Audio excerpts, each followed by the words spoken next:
I've got the idler gear in place. On a front wheel drive, that would be at the actual water pump. It would be chain driven. And the rear drive application, that's just an idler. And then the water comes through the front cover to the actual pump that's bolted to the front cover. I didn't get any of these timing components, so I couldn't replace this piece because there's a bolt behind it. But it's okay, we're not going to worry about it. But I did have to loosen it up to get this out. So put a new upper guide, and now we're going to throw the chain on it. And this is a look at the old chain. So this is the new chain, this is the old chain. I've tried to line them up as close as I can to give a true accurate reference, but you can see how far out we're stretched. I mean, get this straight. That's quite a bit of difference between those two, even though this chain's not bound, I mean twisted just like that one. But even on these links, so these links are pretty close from here to here, but this link, it's starting to get way off. It's going, you know, it's a half a link between those two.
Bit of a jigsaw puzzle to get that around that.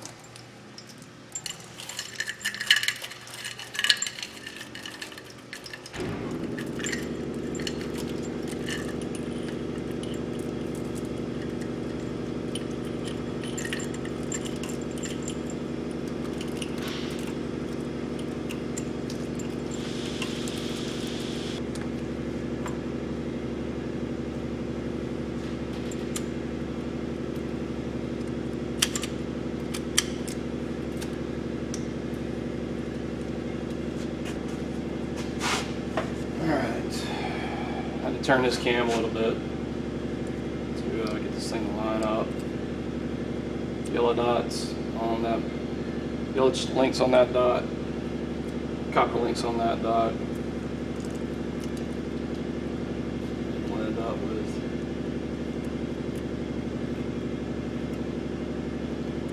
these two copper links straddling those dots.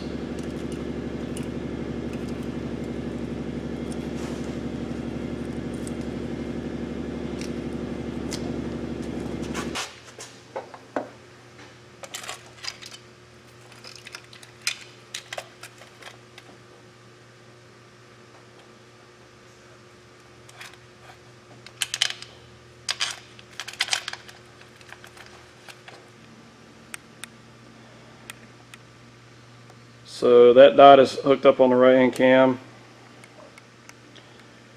and that dot is hooked up on the left hand cam.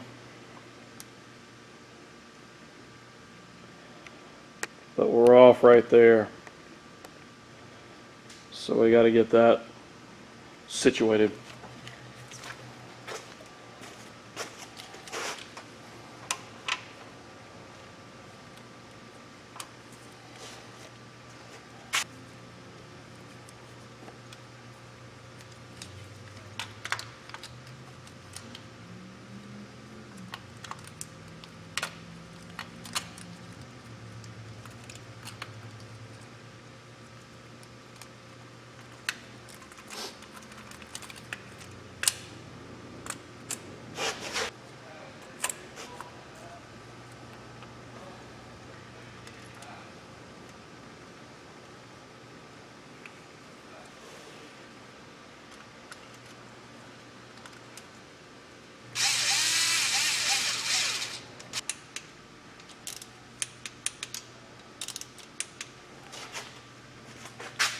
Alright, we're at a point, at this particular time, we're at a point where this job could go south in the blink of an eye. And that's where we haven't pulled our grenade pin on our tensioner yet. And everything's kind of in limbo. Okay? So, I'm getting ready to pull the pin. And I've got quite a bit of tension. This is the tension side because it's going to be pulling against it. We're in, we're on, we're in, we're on this guide, we're on all our guides. Alright, but we're really loose around the crankshaft here. See all that? So I'm going to hold that tight. I'll pull the pin. Alright. Now that tensioner has been redesigned.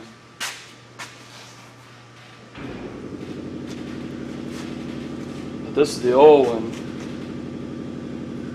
And that's exactly where it was when we took it apart. I mean, it's basically, let's see, 1, 2, 3, 4, 5, 6, 7. It's out one more tooth. But you can see how far out it was. I mean, it's lined up all the way with the middle of the guide there.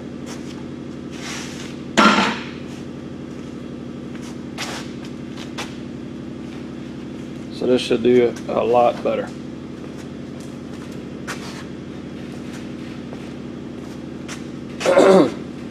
Now there's no provision. Hang on.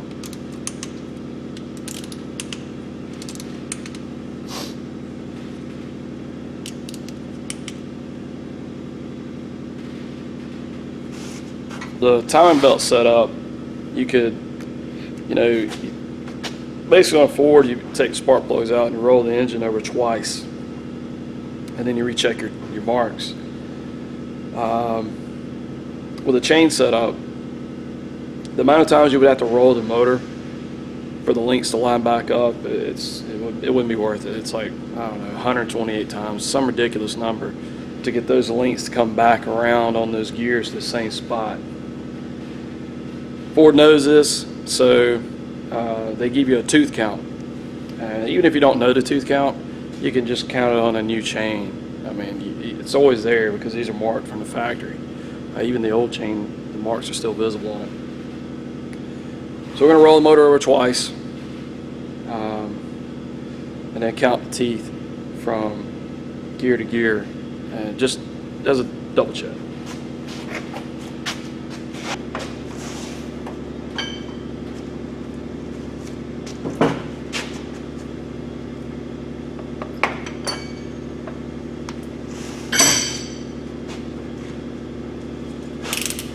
Now we can turn it.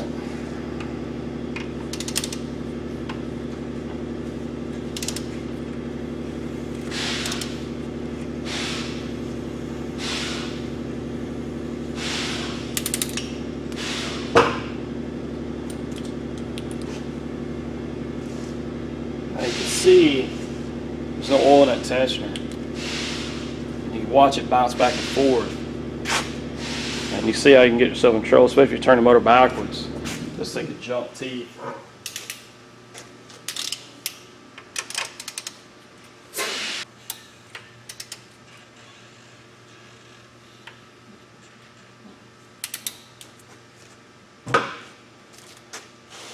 Alright, let's count some teeth. So there are 35 teeth between that dot and that dot.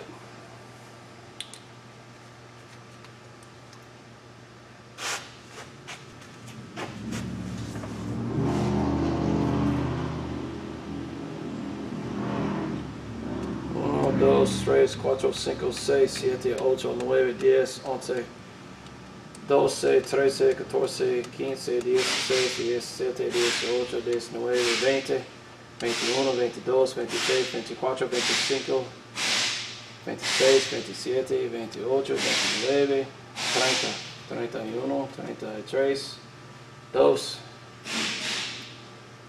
33, 34, 35. 35 on the money. And the other one is 48. 6, 47, 48. On the money.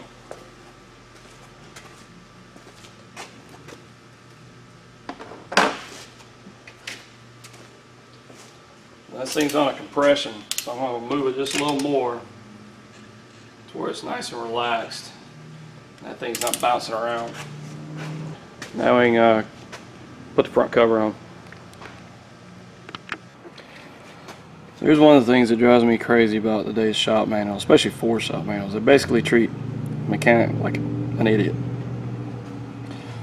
This front cover is on silicone, so they want you to put the silicone around it, but then they give you specific spots where they want to put a little extra silicone. And again, they want you to put it on the front cover, but that's completely wrong. I mean, it's just it's hit or miss doing it that way. When in actuality, what they're looking for is anywhere a part meets, like this is the cylinder head meets the block here. You've got to have silicone right here, an extra heaping, because this is, it's a pretty good gap from there to there. And then where the cylinder head meets right here, and then where the oil pan meets the block. So we need silicone there, there, there, there, there, and there. And if you try to put that on the pan, I mean, if you were trying to look at the shop manual and measure that, it would be foolish to do. That would be just dumb. So we'll put the silicone on the pan here, on the cover here, some here, and some here. And then we'll put a little extra on all those parting lines. And then we'll put all those bolts in it. Got a little bead. Some thick stuff.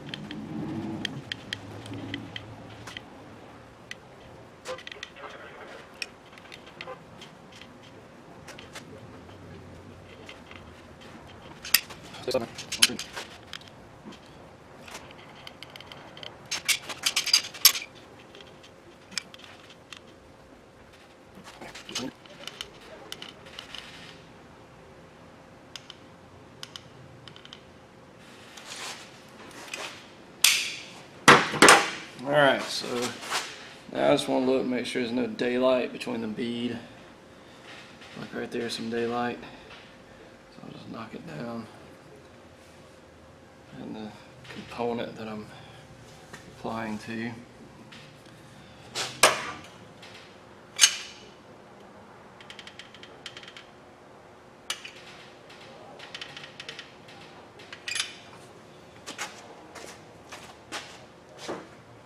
Got to be kind of quick about it because things always dripping oil out of it.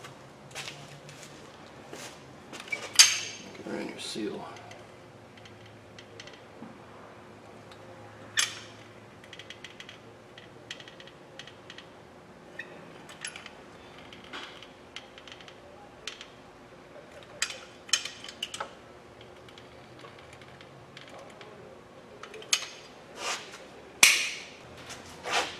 Put it on without smearing it. These are said and done because there's a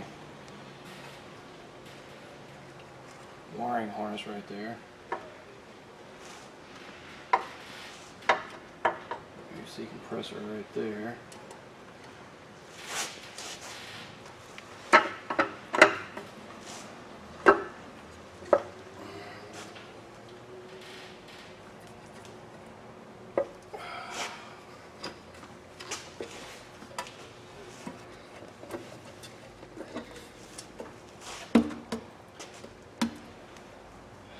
Moved a little bit.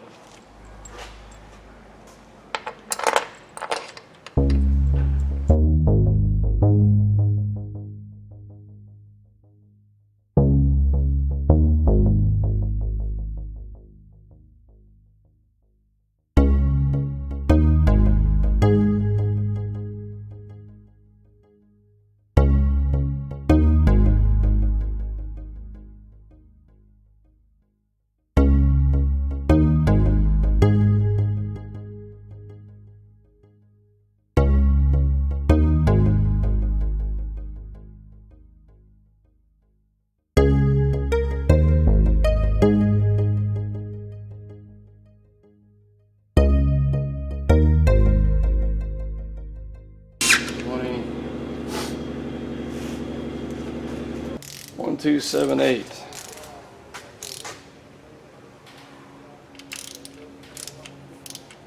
One,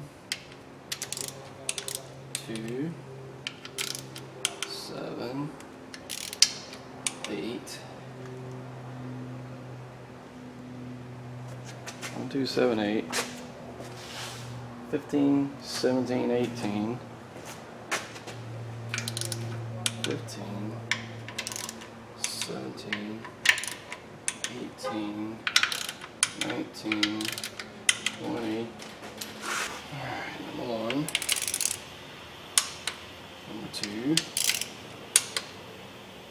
7. Number 8. 15. 17. 18. 19. 20.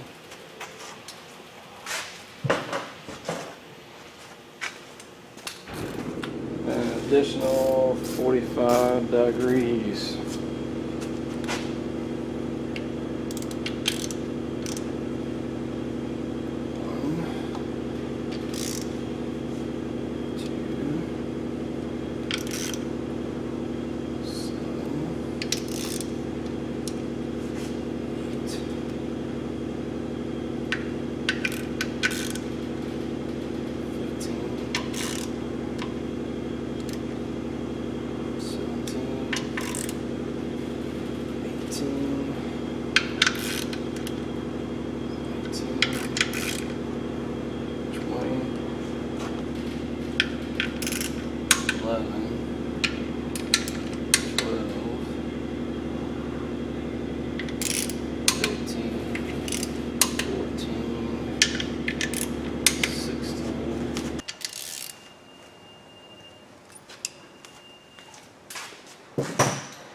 Double check it.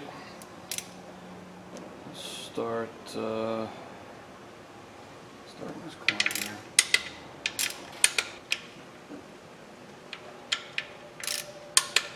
Well, now I got the other two.